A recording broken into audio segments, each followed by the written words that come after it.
장맛비가 내리면서 더위가 한풀 꺾였나 싶지만 30도를 웃도는 더위에 과일 찾는 분들 많으실 겁니다.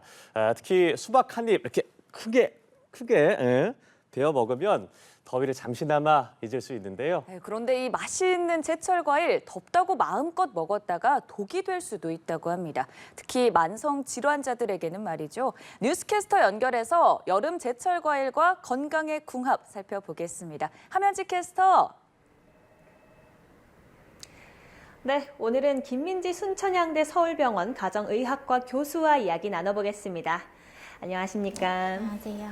네, 수박이 수분이 90%라서 수분 섭취에도 좋고 열량도 낮아 모두에게 좋을 것만 같은데 꼭 좋은 과일만은 아니라고요? 네, 맞습니다. 수박의 경우 대부분이 수분으로 이루어져 있긴 하지만 GI라고 흔히 알고 계시는 혈당 지수가 높은 편이기 때문에 혈당을 빠르게 상승시키는 혈당 스파이크를 유발할 수 있어서 주의가 필요합니다.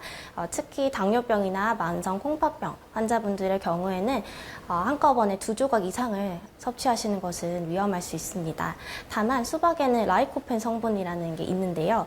항산화 작용이라고 많이 들어보셨을 거예요. 그래서 이런 라이코펜 성분이 항산화 작용이랑 면역력 향상 그리고 전립선암 예방 효과가 있기 때문에 적당하게 섭취하셨을 경우에는 건강에 도움이 됩니다. 또 이제 시트룰린이라는 성분이 있는데요. 이런 시트룰린 성분은 우리 몸에 혈액이 다니는 혈관을 확장시키고 혈압을 떨어뜨리는 효과가 있어서 또 도움을 받으실 수 있습니다. 다만 아까 말씀드린 것처럼 혈당을 빠르게 올리고 또 만성 콩팥병 환자분들의 경우는 칼륨을 배설하는 능력이 저하되어 있는데 이런 제철 과일 중에 수박이나 참외, 바나나 같은 경우는 칼륨 함유가 다량으로 되어 있어서 주의가 필요할 것 같습니다.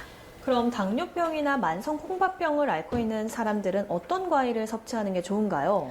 아까 말씀드린 것처럼 당뇨병 환자분들의 경우에는 혈당을 빠르게 또 많이 상승시키지 않는 저혈당 과일, 예를 들면 토마토, 블루베리, 복숭아 등을 추천해 드리고요. 만성 콩팥병 환자분들의 경우에는 칼륨이 좀 적게 들어있는 저칼륨 과일, 예를 들자면 포도, 블루베리, 또 파인애플 이런 과일들을 추천해 드립니다. 몸이 찬 분들도 있습니다. 그래서 무턱대고 과일을 먹었다가 배탈이 나는 경우도 있고 또는 참외만 먹었다 하면 속이 부글부글 하는 사람들도 있다고요. 네, 맞습니다. 수박이나 참외 같은 경우는 찬 성질을 가지고 있어서 이런 과일들을 과도하게 섭취하는 경우에는 이제 신부 체온이 떨어지게 되고 이게 장 건강에 안 좋은 영향을 미칠 수가 있습니다. 장의 운동 기능이 떨어지거나 장이 민감해져서 배탈이나 설사를 유발할 수 있습니다. 특히 참외의 씨앗 부분 그리고 씨앗이 붙어있는 태자 부분의 경우 단맛이 집중되어 있어서 맛도 좋고 영양소가 풍부해서 많은 분들이 좋아하시는 부분인데요.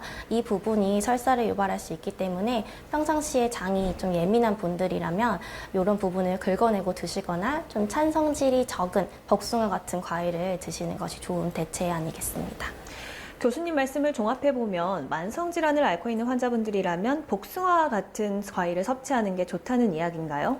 네, 맞습니다. 아까 말씀드린 것처럼 복숭아는 혈당 지수가 그렇게 높은 편도 아니고 특별하게 장 건강에 영향을 미치지가 않습니다. 또 과육이나 껍질 상관없이 비타민C가 풍부하게 함유되어 있어서 천도복숭아 같은 경우에는 껍질째 드시는 것도 되게 좋은 방법입니다. 벌써 최고 기온이 30도를 넘는 우더위가 이어지고 있습니다. 이런 시국에 수분 섭취를 위해서 노력하시는 분들이 많을 텐데 그런 분들에게 주의 한 말씀 해주시죠. 네. 이제 날씨가 더워지게 되면서 땀을 통한 수분 배출이 많아지게 되는데요. 따라서 적절한 수분 섭취가 정말 중요합니다.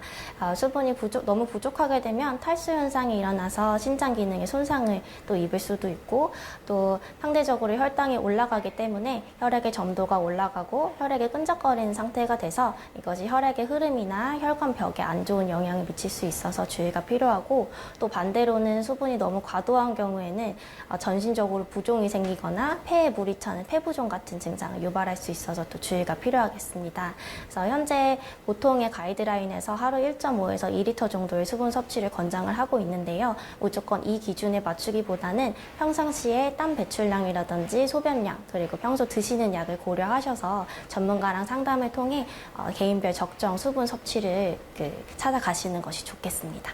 네, 오늘 말씀 고맙습니다. 지금까지 출근길 인터뷰였습니다.